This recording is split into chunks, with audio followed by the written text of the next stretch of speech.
Hey there folks, this particular practice is going to be about manual release for the piriformis muscle. I realized the other day that we didn't have this particular practice in the virtual studio, so here we are, making it. You're going to need a manual release tool, your manual release ball with you, hopefully a rad roller. And before we get into it, just a couple of notes about the piriformis. It is one of those muscles that does tend to get some active trigger points, and that contributes heavily to the sciatica-like pain that we might experience, especially as it shoots down the leg. Typically, instead of sciatica, it's actually piriformis syndrome that most people will experience. And so some manual release there will often go a long way to helping out with that particular sensation. A little bit of anatomy before we get into it. The piriformis runs from the greater trochanter, which is at the outside of the hip here, and you can palpate it by placing your hand on the outside of the hip and moving your leg through internal and external rotation. And as you do that, you'll notice a bony protuberance, sort of the most superficial bony protuberance at the hip, rolling underneath your hand there. And that is the greater trochanter. So it runs between that point and a direct line in towards the sacrum. Okay, in towards the tailbone or the tailbone plate. And through it, or underneath it, depending on your anatomy, runs the sciatic nerve. And its close relationship with the sciatic nerve is the reason why it contributes to that sciatica-like pain or sensation. And so as we provide a little bit of pressure here, we're going to sort of come at it from the two ends, the two sides of the muscle, the origin and the insertion. The reason we do that is because in the middle of the muscle, about in the middle of the muscle, is where we're going to find the sciatic nerve. And pressing on the sciatic nerve is always going to be intense, and it's not going to necessarily be beneficial. There's nothing particularly wrong with pressing on the nerve. It's just going to be a lot of sensation for no benefit. So instead of that, we're going to try and come from the edges. It's also, if we do that, we tend to be able to get to the trigger points without providing that extra nerve sensation on top. A little distinguishing tool that you might use to determine if you're on the nerve versus on a trigger point is after a minute or so on a trigger point, you typically experience the sensation diminishing. Whereas on the nerve, if you're pressing on the nerve after a minute, there's typically not much change in sensation. So if you're in that second category where you're on a point and it's intense, but it's not really changing after a minute or so, then I would move on to a different point, okay? So we're gonna start at that lateral point of the greater trochanter. So come on down, take note of where it is, and then we're looking at a straight line between that point and the sacrum. So the piriformis muscle is just sort of sitting off the back of that greater trochanter, off the posterior surface. So position your ball just off the posterior surface of the greater trochanter, and then come onto your side just slowly. This could be quite an amount of sensation. And then just slightly and ever so slowly move up and down on the ball in order to find perhaps a tender spot.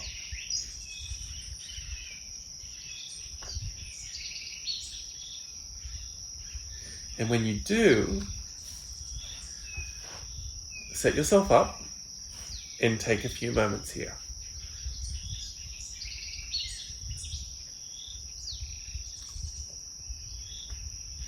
Just like all of our other manual release work, when we find a spot, our recipe is just to stay there, just to apply a little bit of weight to a range where you can comfortably breathe through that sensation, and then we pause, we wait, and we wait for some kind of change.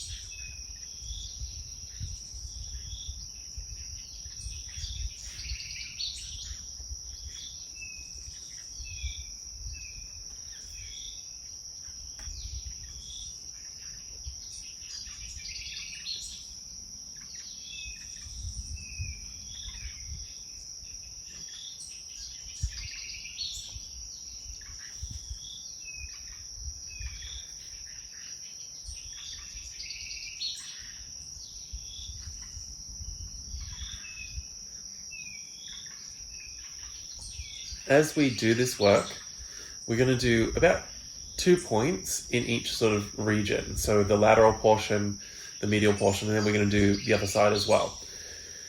If you're experiencing some sciatica-like sensation, then I would encourage you to spend a little bit longer where you need it. So even as we go on to different areas, you might like to just sort of pause the practice and continue working on a particular spot that you found, because I find it's better to work an area to completion than trying to necessarily get to all areas. So just keep that in mind as well, that if you're feeling quite a lot of sensation in one of the areas and it's not pressing on the nerve, then you might like to stay there a little bit longer, okay?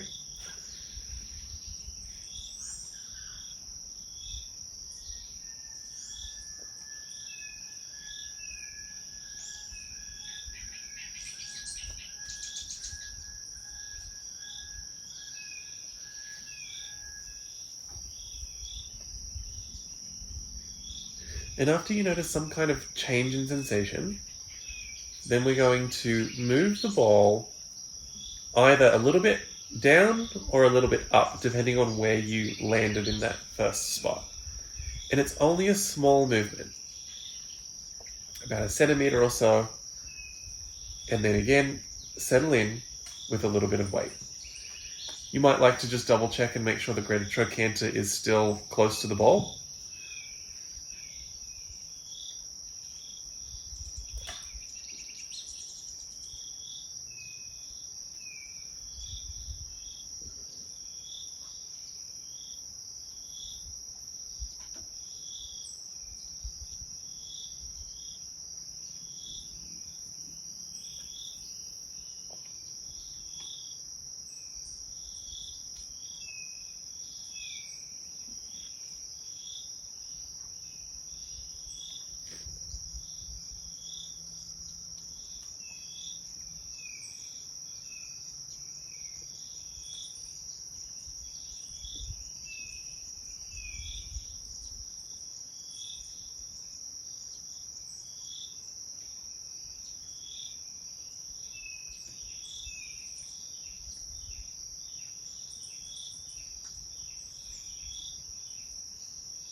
And after a few moments on the second spot, we're going to gradually come on off.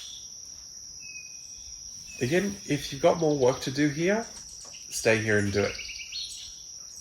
If you're ready to move on, the next landmark we're looking for is the sacrum.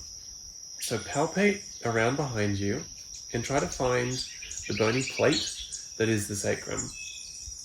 And then work your way towards the point that you were just on. And as soon as you sort of get in towards the gluteal tissue, that's the border that we're looking for between the bone and the musculature.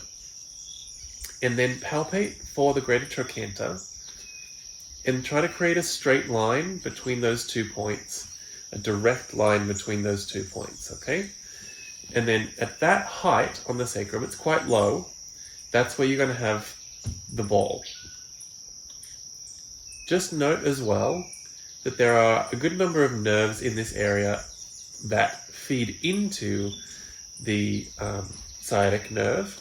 And so you want to just go gradually and keep note of the sensation that you experience. So you're off the edge of the sacrum and you're sinking through the gluteal muscles into the piriformis. You might have your leg out straight or you might bend your knee. It's up to you. And then any amount you're sort of giving a little bit of weight by tipping your pelvis towards the ball. And then you pause when you find the perfect amount of sensation. Hang tight.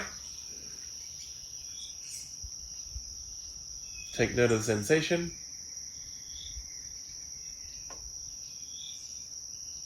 And we'll see what changes over time.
Once you experience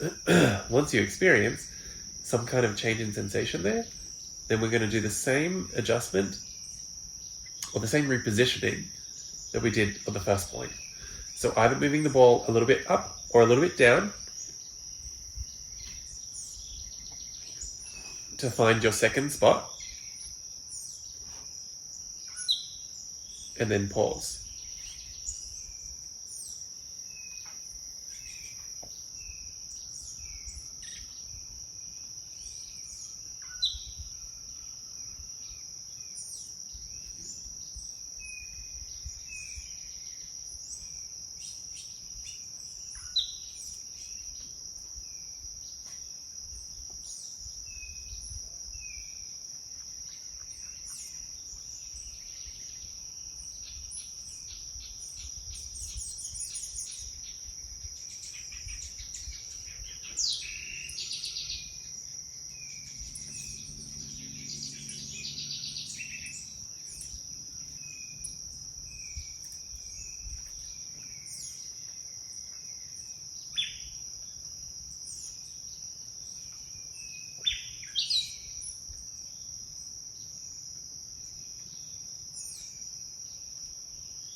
And whenever you feel that point change in sensation, gradually come off. You can stay where you are. I'm just going to do a flip so that I can stay seeing you. And we're going to do the other side.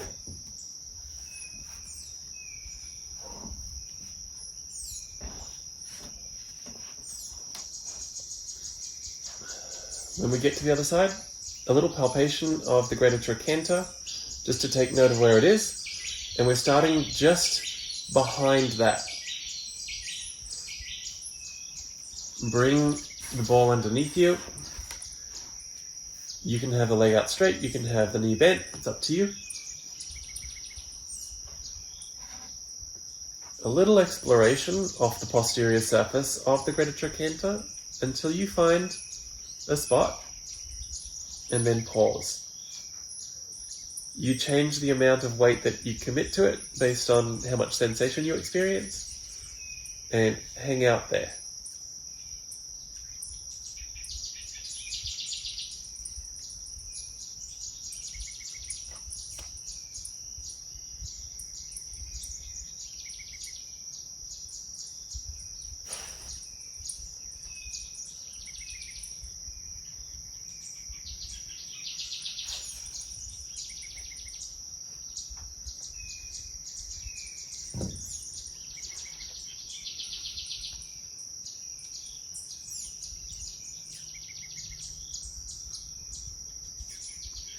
if you experience piriformis syndrome, or that sciatica shooting pain down the leg, just know that a little bit of consistency with this work will be much better for the long run, because if you've got a flare-up at the moment, then typically this kind of pressure is quite intense. And so to avoid the extra intensity that you experience during a flare-up, consistency with this type of work is really, really wonderful. The best combination for long-term care is this manual release coupled with activation of muscles in the area. And so coupling this with one of the other active hip practices that we have in the virtual studio library will be a wonderful combination to help try and reduce the reoccurrence of that piriformis syndrome sensation.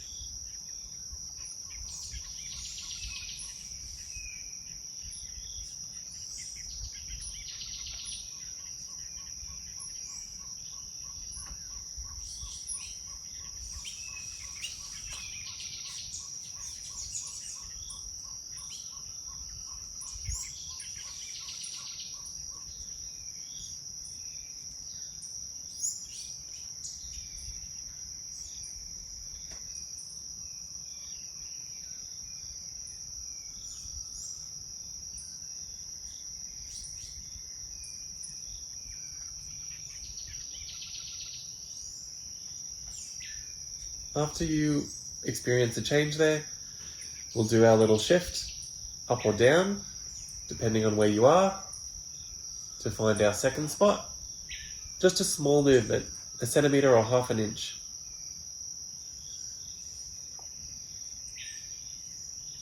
And then settle back in.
And when you notice that sensation changing, we're going to move in towards our medial points. So come off the ball. We're going to go towards the sacrum. Take note of where the border is between the sacrum and the gluteal musculature. And that's the border that we're going for. Position the ball there. And just take note of where the greater trochanter is relative to that spot. We're looking for a nice straight line in towards the sacrum. So adding a little bit of weight, nice and slowly, until you experience the amount of sensation that you're looking for, and then pause there.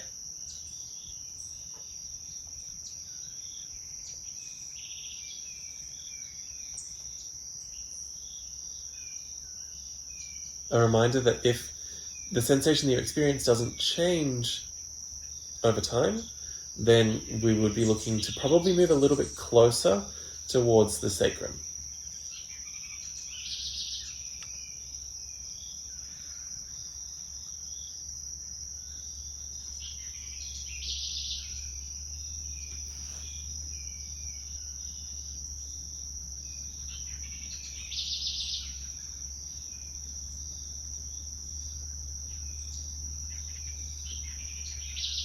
Also take note, if you do experience piriformis sensation or piriformis syndrome flare-ups, then as you're doing this, you're probably noticing quite a lot of sensation.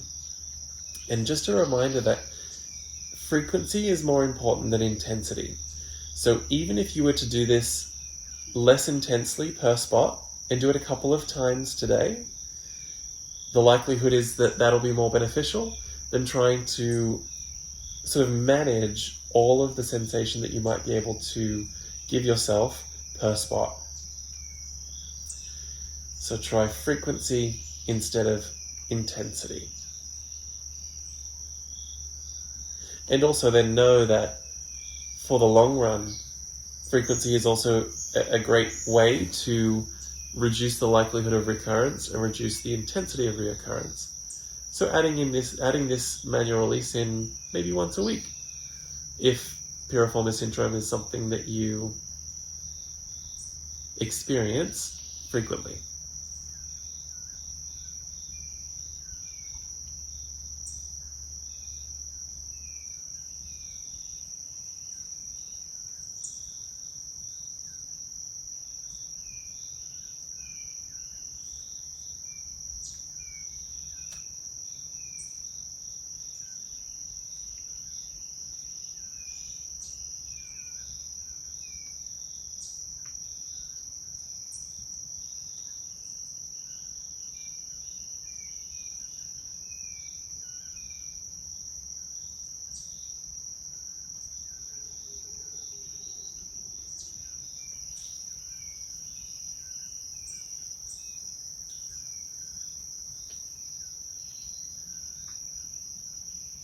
When you feel ready for the second spot here, close to the sacrum, I would release a little bit of the pressure, maybe reach for the ball and move it manually, or you could move up or down just slightly. It's just a small movement, about 1 centimeter.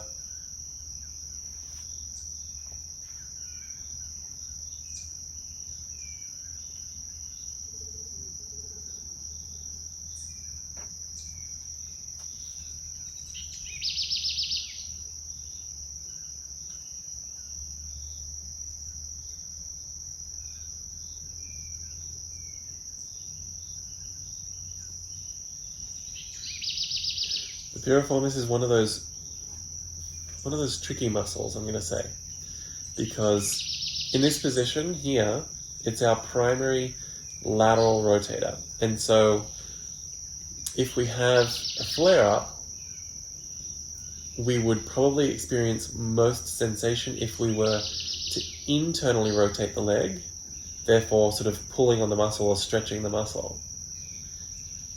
Whereas that's not always the case. When you get to 90 degrees of hip flexion, then it becomes our primary lateral abductor, or horizontal abductor, I should say. And so then our horizontal adduction would be the movement that elicits the most sensation. But then further into flexion at the hip than that, the 90 degrees, it's actually an internal rotator. And so in that position, our external rotation is going to provide more sensation. So it's a little bit tricky because sometimes it's confusing by how it produces sensation. And then also how we can access it better, because in this position, like I said, our internal rotation would elicit more sensation. But when we're further than that, at 90 degrees, when we're further than 90 degrees of hip flexion, then our external rotation is actually what's going to be a little bit more sensation for us. So if you notice that sitting with your legs crossed and then folding forward is a lot of sensation for you, or it might elicit that uncomfortable degree of sensation, then it could be the piriformis that you might be working with. And just knowing that pulling on the muscle or stretching the muscle in that way is not necessarily advantageous to us at that particular moment in time. The best course of action then would be to use a manual release tool, followed by some strength work, then maybe a stretch after that. All right. So when you feel a change in that sensation, then we would come off the ball. You might like to just do a little bit of movement here, maybe kneesing towards the chest or something, just to test out how the hips feel. Again, if you are in a bit of a flare-up, some active work right now would be a great accompaniment to the manual release. So check out another video, a hip-focused video in the virtual studio here, and see how that complements your practice, how that complements how you feel as well. If you're not experiencing a flare-up, that might be the extent of your practice today, and that's great, that's wonderful. Hopefully it helps to feel good and help you move well, and to help free up a few degrees of movement there as well. If you have any questions or comments, as always, please reach out. Otherwise, thank you so much for joining me here, and I will see you again very soon in the next video.